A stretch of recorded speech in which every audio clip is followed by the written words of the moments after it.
Hello dear viewers, welcome back to the channel. If you watched our last video, you saw me compare the Tesla Model Y versus the Kia EV6.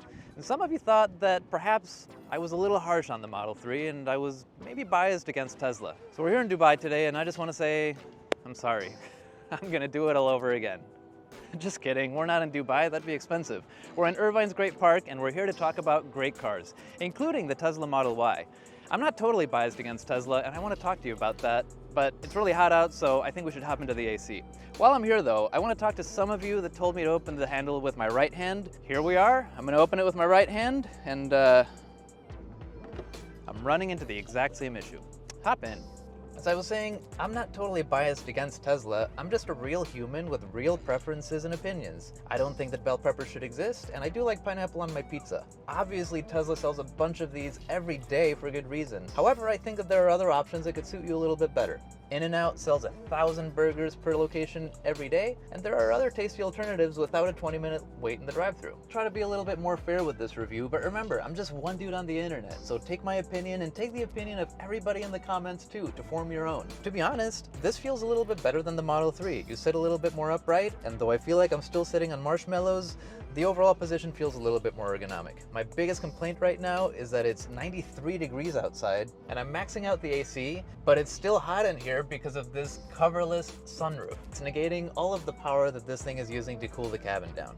While I'm here, I should mention that this is a 2023 pre-owned unit, so I'm lucky that I still get turn signals on the column, because obviously I prefer a more classically styled car. The 2024 moves them onto the steering wheel, which is technically closer to where your hand already is, and I'm hopeful that this will encourage Tesla drivers to actually use their turn signals. My biggest complaint about this car is that all of the controls are moved into the center tablet, and I know that it makes me sound like an old man, but I truly believe that it takes away from your engagement with the car and the driving experience overall. You have to look down and over to check your speed, you have to get into menus to adjust your air conditioning. I almost had a panic attack just trying to change that a minute ago. And I'm positive that the button for the glove box was in the upper right in the Model 3 that I reviewed, now it's in the bottom right. I'm sure it's not the only thing that's moved around. Besides that, there's not much else that I want to talk about in this interior. Overall, it's a clean design, and aside from this tablet, everything feels just a little bit cheap. Now, this sunroof's really burning my head, so I kind of want to get into that IONIQ 5.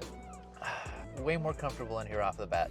The cabin's a lot cooler due to the fact that this panoramic moonroof is covered, so the AC is not working half as hard in here. In the Model Y, I had it maxing out, which I'm sure isn't going to do the battery's range any favors. And I mentioned I really prefer a classic styling. This is definitely it. The speedometer is right in front of me, not to mention the heads-up display above it.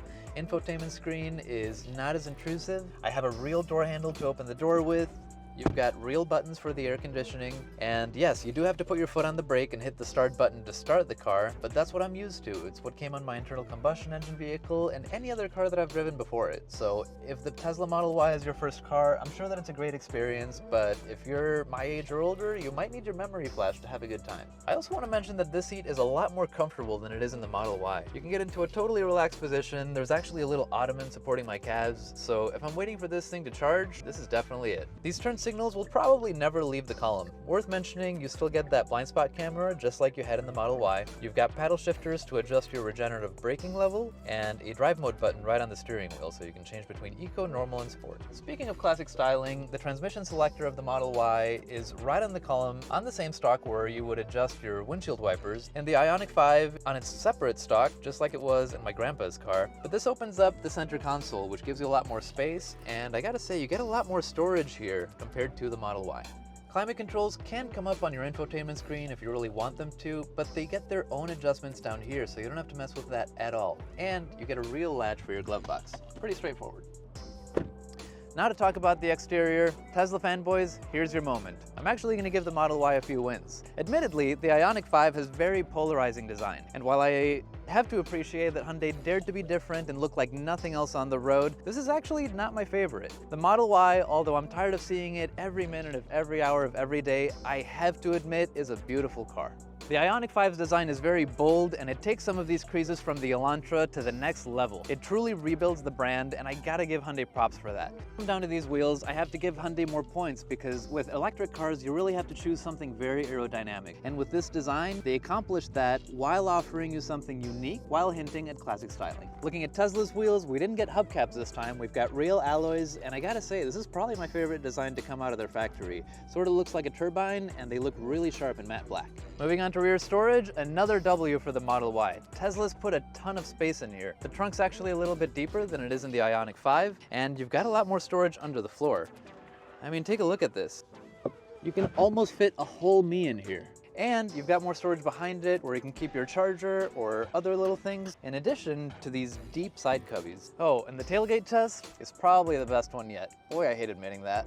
In the IONIQ 5, you still get a decent amount of storage underneath for things that you want to hide, and I gotta tell you, this is plenty for me. I don't haul a lot of stuff around, and I appreciate that there's a bit more storage in the front where you'd actually want to use it while you're driving. And the tailgate test, not too bad. 5 stars, 4.5 stars. And that was our quick review of the Tesla Model Y versus the Hyundai IONIQ 5.